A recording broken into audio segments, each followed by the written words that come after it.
Let's go Ravens! The atmosphere behind the scenes at the Baltimore Ravens is at 1,000 miles an hour. We are counting down the hours until the 2025 draft, and I sincerely hope that the board can make good choices. If you are a true Baltimore Ravens fan, press the like button below. And if possible, write in the comments who are the players that the Baltimore Ravens need to bring in for next season. This time, the Super Bowl cannot escape the Baltimore Ravens. I hope the GM understands that. Now let's talk about Lamar Jackson. Lamar Jackson is at the center of another debate, and this time it's about his ability to win big games. Former Ravens tight ends Dennis Pitta and Todd Heap aren't having any of it. Speaking on Super Bowl Week's Radio Row, both players passionately defended Jackson, calling out the unfair narrative that he can't beat Mahomes or doesn't elevate in the playoffs. Pitta didn't hold back, emphasizing that anyone who watched the Ravens this season knows the team wouldn't have even been a postseason contender without Jackson. According to Pitta, Jackson has been everything to Baltimore, and his presence alone transforms the offense. He highlighted the impact Jackson had on Derrick Henry, who many thought was past his prime after a couple of down years in Tennessee. Yet, with Jackson in the backfield, Henry had one of his best seasons, forcing defenses to stay on their heels because of Jackson's dual threat ability. It's not just about Jackson's legs anymore either. Pitta praised his development as a passer, calling it incredible over the last few seasons. The numbers back it up. The Ravens had the most explosive offense in the NFL this season, averaging nearly 7 yards per play, an NFL record. Pitta pointed out that despite some key injuries, Jackson carried the offense when it mattered, leading a 90-yard game-tying drive in the playoffs against Buffalo without key weapons Rashad Bateman and Zay Flowers. He acknowledged Jackson's first-half struggles in that game, but dismissed the idea that Baltimore's playoff shortcomings fall solely on the quarterback. In his words, the Ravens haven't been beaten by other teams. They've beaten themselves, with turnovers, dropped passes, and untimely penalties. Heap echoed Pitta's sentiment, arguing that Jackson is right on track in his career compared to other great quarterbacks who hadn't won a Super Bowl at this stage. He doubled down on the idea that the Ravens just need to put together a complete postseason run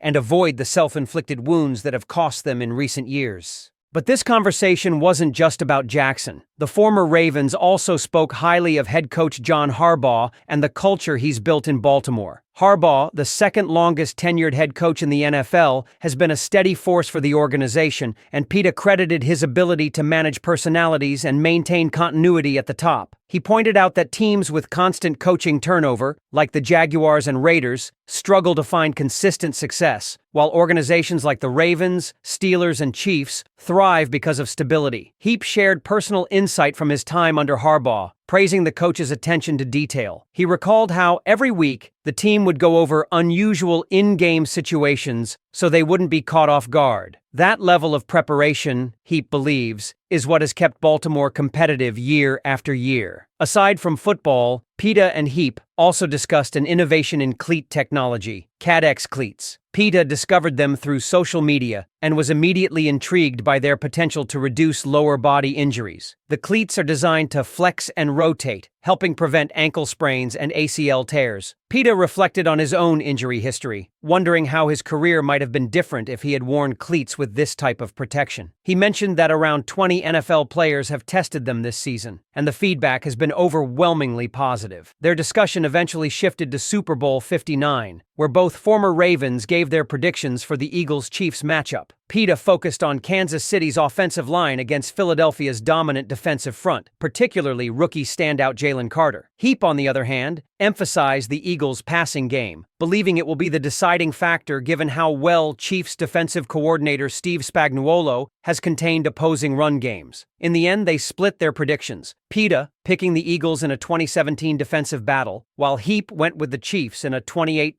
shootout. Now it's time for Ravens fans to weigh in. Is the criticism of Lamar Jackson justified, or is he being unfairly targeted? How do you feel about Harbaugh's long-term leadership in Baltimore? And of course, who do you think wins the Super Bowl? Let us know your thoughts. One thing is certain, Pitta and Heap's passionate defense of Lamar Jackson isn't just about stats. It's about recognizing the quarterback's undeniable value to the Ravens. Jackson doesn't just make plays. He changes the entire dynamic of the game. Defenses have to account for him on every snap, which in turn elevates the players around him. Pitta's argument about Derrick Henry's resurgence is proof of that. Henry looked like he was declining in Tennessee, but next to Jackson, he found new life. That's the Lamar Jackson effect in action. Yet, the criticism persists. Pitta was especially frustrated with the idea that Jackson can't win in the playoffs, calling it lazy analysis. He pointed out that if not for a fumble at the goal line last year in the AFC Championship, Baltimore might have already played in a Super Bowl. He acknowledged that Jackson didn't have a perfect game against Buffalo, but even with key receivers missing, he nearly pulled off another game-winning drive. The bigger issue? The Ravens, as a team, keep making costly mistakes when the stakes are highest. Turnovers, penalties, drop passes. It's been the same story year after year. And that's not all on Jackson. He took it a step further, saying that in reality, nobody has beaten the Ravens in the playoffs. They've beaten themselves. It's not about talent. It's about execution. And until Baltimore can play mistake-free football in January, they'll keep running into the same wall. This naturally led back to the leadership of John Harbaugh. There's a reason Baltimore has been a contender for so long, and it starts with him. Pitta and he both praised Harbaugh's ability to keep the team prepared, particularly in situational football. He recalled how every week, Harbaugh would throw new, rare in-game scenarios at the team to make sure they were ready for anything. That level of attention to detail is what separates good coaches from great ones. Pitta also made an important point about stability. In a league where coaching turnover is constant, teams like the Ravens, Steelers, and Chiefs have stayed at the top because they don't make rash decisions. He highlighted the chaos in franchises like the Jaguars, Jets, and Raiders, where constant change leads to years of struggle. In contrast, Baltimore has had consistency at the top, with Harbaugh and GM Eric DeCosta maintaining the structure that started with Ozzie Newsome. That continuity is why the Ravens remain contenders every year. But football wasn't the only thing on their minds. Pitta and Heap also used their platform to talk about a groundbreaking new cleat technology, CADX cleats. Pitta explained how these cleats, which he discovered through social media, could change the game by reducing lower body injuries. Unlike traditional cleats, CADX models are designed to flex and swivel, reducing rotational stress on the ankles and knees. Pitta shared a personal story, recalling his own serious injury against the Steelers, where his cleat got stuck in the turf, leading to devastating damage. If he had been wearing these cleats, would things have been different? It's a question he, and many other players, can't help but ask. The technology is already making waves. Pitta revealed that around 20 NFL players have worn CADX cleats this season, and the feedback has been overwhelmingly positive. Beyond football, the innovation is also being embraced in women's sports, particularly in soccer and lacrosse. The goal is simple: prevent unnecessary injuries and extend careers. Before wrapping up, Pitta and Heap gave their final thoughts on Super Bowl 59. Both agreed that the matchup between the Eagles and Chiefs would be decided in the trenches. Pitta focused on Kansas City's offensive line, which would have to contain Philadelphia's fierce pass rush, led by Jalen Carter. If Mahomes had time, Pitta believed he could pick apart the Eagles' secondary. Heap, meanwhile, looked at the Eagles' passing attack. He pointed out that Chiefs defensive coordinator Steve Spagnuolo has done an excellent job shutting down opposing run games, meaning Jalen Hurts and his receivers would need to step up. The big question: could they deliver under pressure? As for predictions, the two former Ravens went in different directions. Pitta called for a defensive battle, picking the Eagles in a 20-17 victory. Heap, on the other hand, expected a high-scoring game, predicting a 28-24 Chiefs win. Now, the question turns to Ravens fans. What do you think? Is Lamar Jackson unfairly criticized, or does he still have something to prove in the playoffs? Will Baltimore finally put together a mistake-free postseason run next year? And of course, who are you taking in the Super Bowl, Eagles or Chiefs? Drop your thoughts in the comments and let's keep the conversation going.